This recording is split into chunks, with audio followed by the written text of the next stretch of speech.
केंद्र सरकार ने जारी की जनगणना 2027 के लिए 40 सवालों की लिस्ट। आजादी के बाद पहली बार सभी समुदायों की जाति की जानकारी जनगणना में दर्ज की जाएगी। लोगों से कोविड वैक्सीन कहां लगवाई थी, मोबाइल नंबर, आधार, वोटर आईडी और कितने बैंक अकाउंट हैं जैसे 40 सवाल पूछे जाएंगे। 78 वीरता अवार्ड का ऐलान। इस बार 19 शौर्य चक्र। राष्ट्रपति द्रौपदी मुर्मू ने स्वतंत्रता दिवस 2026 की पूर्व संध्या पर सशस्त्र बलों और केंद्रीय सशस्त्र पुलिस बलों के जवानों के लिए 78 वीरता पुरस्कारों को मंजूरी दी है। इसमें 13 मरणोपरांत पुरस्कार शामिल हैं, 1 जवान को शौर्य चक्र और 5 को दोबारा सेना मेडल मिलेगा। यूपी के सीएम योगी ने कहा 1947 विभाजन और कत्लेआम के कांग्रेस और सपा दोषी हैं। अगर उस समय नरेंद्र मोदी जैसा प्रधानमंत्री होता तो भारत का कोई भी बाल बांका नहीं कर पाता। उन्होंने कहा कांग्रेस में सत्ता प्राप्त करने की भूख इस हद तक थी कि सनातन राष्ट्र के टुकड़े कर दिए गए। उसकी आज भी यही मंशा है। राष्ट्रपति ने सिंधु जल संधि निलंबित करना सही कदम माना। राष्ट्रपति द्रौपदी मुर्मू ने कहा आतंकवाद को पनाह देने वाले देश के साथ सिंधु जल संधि का निलंबित करना किसानों के लिए एक निर्णायक कदम है।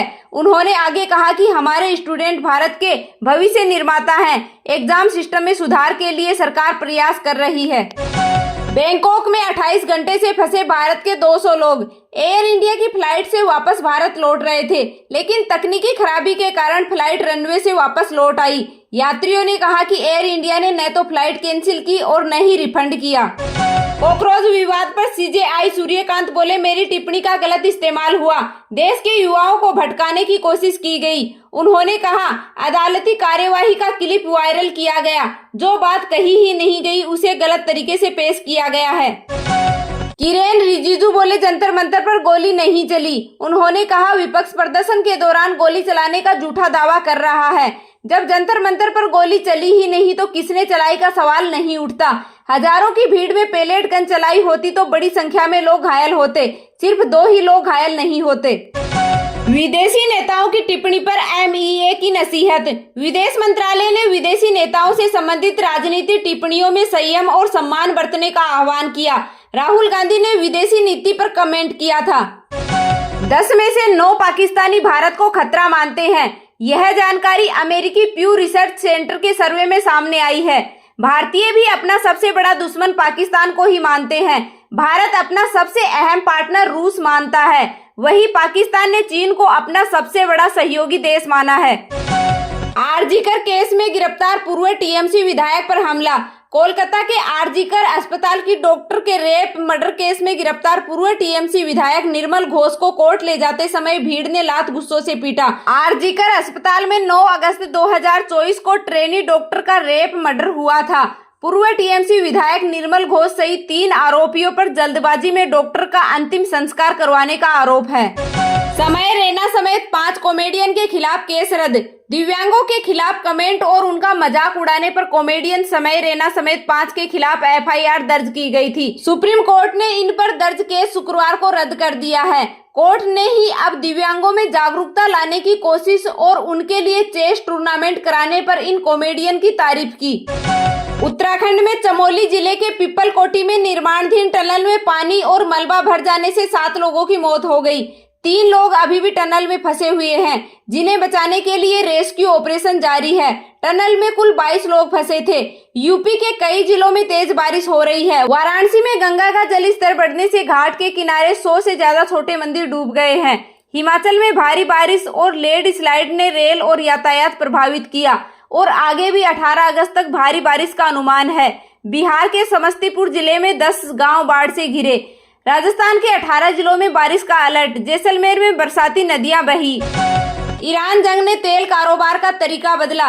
सऊदी अरब, यूएसए और कुवैत समेत कई खाड़ी देशों का होर्मुज पर भरोसा खत्म हो गया है। अब ये देश होर्मुज पर निर्भरता कम करने में जुट गए हैं। नई पाइपलाइन बिछाई जा रही है, पुरानी लाइनों की क्षमता बढ़ाई जा रही है और एशिया में ऑयल स्टोरेज तैयार किया जा रहा है। पाकिस्तानी पीएम की धमकी। सिंधु का पानी रोका तो मुंहतोड़ जवाब देंगे। पाकिस्तान के प्रधानमंत्री शहबाज शरीफ ने कहा कि पाकिस्तान के हिस्से का पानी पर कोई समझौता नहीं होगा। उन्होंने कहा कि कश्मीर पर पाकिस्तान का रुख कभी नहीं बदलेगा। शहबाज ने एक बार फिर दावा किया कि सेना प्रमुख असीम मुनीर के नेतृत्व में पाकिस्तान ने भारत को हराया। नेतन्याहू ने ब्रिटेन को इस्लामिक रिपब्लिक बताया। इजराइल के प्रधानमंत्री नेतन्याहू ने कहा कि परमाणु हथियार रखने वाला पहला इस्लामिक रिपब्लिक ब्रिटेन होगा। उन्होंने ब्रिटेन की मौजूदा स्थिति की तुलना ईरान से करते हुए कहा कि इजराइल यह सुनिश्चित करने की कोशिश कर रहा है कि ईरान परमाणु हथियार हासिल न कर सके। भारत कल खेलेगा 600वां टेस्ट। भारत 15 अगस्त से श्रीलंका के खिलाफ गोल इंटरनेशनल स्टेडियम में अपना 600वां टेस्ट मैच खेलेगा, लेकिन श्रीलंका में भारतीय खिलाड़ियों के स्पिन सबसे बड़ी चुनौती रहेगी। अगर इंडिया इस मैच को जीत लेता है तो सबसे बड़ा टेस्ट मैच जीतने के मामले में वेस्टइंडीज की बराबरी कर लेगा। गिल ने कहा, वर्ल्ड टेस्ट चैंपियन के लिए 7 टेस्ट जीतने होंगे। बीसीसीआई में पहली बार बनेगा डायरेक्टर ऑफ क्रिकेट का पद। डायरेक्टर ऑफ क्रिकेट का पद भारतीय क्रिकेट के पूरे सिस्टम को एक साथ जोड़ने का काम करेगा। वीवीएस लक्ष्मण को मिल सकती है जिम्मेदारी। नई व्यवस्था में 2027 वर्ल्ड कप तक गौतम गंभीर हेड कोच और अजीत अगरकर मुख्य चयनकर्ता बने रहेंगे। ऑस्ट्रेलिया के खिलाफ बांग्लादेश ने 153 रन की बढ़त बनाई। बांग्लादेश ने पहली पारी में दूसरे दिन का खेल खत्म होने तक 6 विकेट पर 351 रन बनाए। ओपनर तंजीद ने शतक बनाया, जबकि कप्तान हुसैन सांतो ने 84 रन की पारी खेली। फाइटर जेट का इंजन देश में ही बनेगा। इसके लिए रिलायंस इंडस्ट्रीज लिमिटेड और रॉयल रॉयस ने शुक्रवार को पार्टनरशिप की। दोनों कंपनियां मिलकर एक special aerospace gas turbine complex बनाएंगी। जुलाई में थोक महंगाई 9.87 से घटकर के 9.78 हुई। ईंधन और बिजली में थोड़ी राहत, लेकिन खाने पीने की चीजें हुई महंगी। आज सोने चांदी की कीमतों में गिरावट दर्ज हुई। IBJ के अनुसार 24 कैरेट सोने का दाम 708 रुपए गिरकर करीब 1,52,000 रुपए प्रति 10 ग्राम हो गया। वहीं चांदी का भाव लगभग 2,33,000 रुपए प्रति किलोग्राम के आसपास है।